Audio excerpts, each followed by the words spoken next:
গল্প, ডিরেকশন, অভিনয়, ক্যামেরা সবকিছু। ইটস আ কমপ্লিট প্রোডাকশন, একটা সিনেম্যাটিক জার্নি পুরোটা আমি পেয়েছি। আমি আলাদা করে সাসপেন্সের কথা বলতে পারি, আমি তো বলছি যেখানে অনেক এলিমেন্টস রয়েছে। এটাকে একটা প্রেমের গল্প বলা যেতে পারে, এটা সাসপেন্স বলা যেতে পারে, এটাকে অন্য আরও ড্রামা বলা যেতে পারে, এটার মধ্যে হিউমার ছিল এবং সব কিছু মিলে কোনো কিছুই খুব বেশি আন্ডারলাইন করা নয়।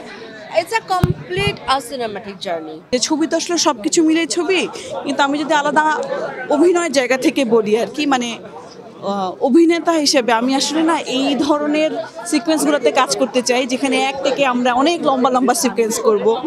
তো ওই দিক থেকে যদি আমি বলি, আমার খুব ভালো লেগেছে। এইটা তো আসলে ইচ্ছা না, এটা তো হচ্ছে কি আমরা চাই আসলে, মানে আমরা যারা মঞ্চে কাজ করি তারা তো আসলে ওয়ান টেক, তাই না?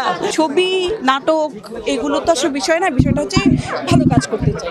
ভালো কাজ হলে অবশ্যই ভালো কাজ করব। প্রথম সিনেমা, সো স্বাভাবিকভাবে অন্যরকম একটা ফিলিং হচ্ছে, মনে হচ্ছে যেন একদম নতুন জন্মের মতো।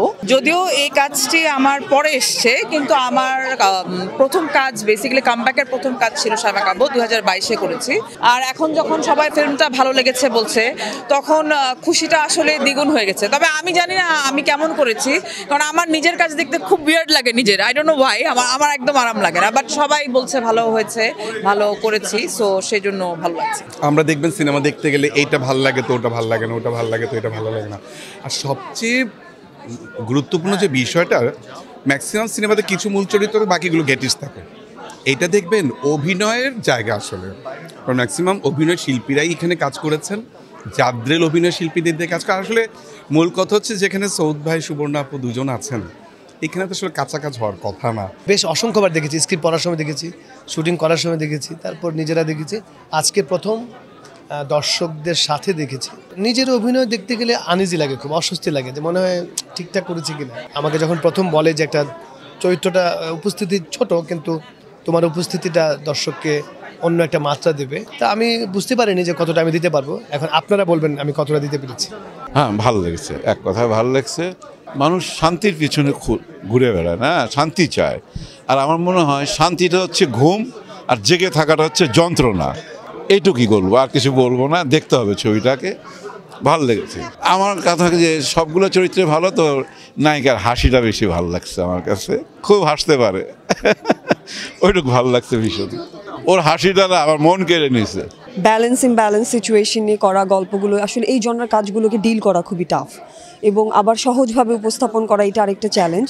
সো আমার কাছে সোফার সবার পারফরমেন্স বেশ ভালো লেগেছে, প্রেজেন্টেশন আমার কাছে ভালো লেগেছে, এবং আমার কাছে মনে হয়েছে যে এটা নাইস অ্যাটেম্প। এরকম কাজ আরও হওয়া উচিত, বিভিন্ন রকমের প্রেজেন্টেশন ওয়াইজ হওয়া উচিত। একটু ডিফিকাল্ট, কারণ হচ্ছে আমার বন্ধুর ছবি তো, সো আমি সবসময় একটু বায়াস থাকি আসলে। বাট কাজটা করে আমি খুব এনজয় করেছি, আরও বেশি এনজয় করেছি আজকে ছবিটা দেখে। নিজে তো আজকে দর্শক হিসেবে দেখলাম, আমি পরিপূর্ণ তৃপ্তি পেয়েছি। আমি আশা করবো যে দর্শকরাও সেই তৃপ্তি নিয়ে বাড়ি ফিরবে। এই যে দেখছেন কি অসাধারণ সব কাস্ট অ্যান্ড ক্রু আমাদের, এবং সবাই খুবই ভীষণ গুণী, এবং তাদের সাথে কাজ করার এই সুযোগ করে দিয়েছেন সৌদ ভাই। সো পুরো সময়টা আমি ভীষণ এনজয় করেছি, এবং একটা অভিজ্ঞতার মধ্য দিয়ে পুরো সময়টা পার করেছি। আশা করছি ভবিষ্যতের আমার যে ক্যারিয়ার এই সিনেমার মাধ্যমে, সেগুলো অনেক ইম্প্যাক্ট ফেলবে। এই ছবিটি বহুবার দেখেছি, যেহেতু শুটিং থেকে শুরু করে এডিটিং এভরিথিং। আমি আসলেই দেখছিলাম আমার আশেপাশে যারা বসেছিল তাদের রিয়াকশনসগুলো, তারা গল্পটাকে কিভাবে ইন্টারপ্রেট করছিল, কোন দিকে যাচ্ছিল, রহস্যটার কাছাকাছি কেউ কেউ পৌঁছেও গেছে যে মেয়েটা বোধহয় সত্যি না।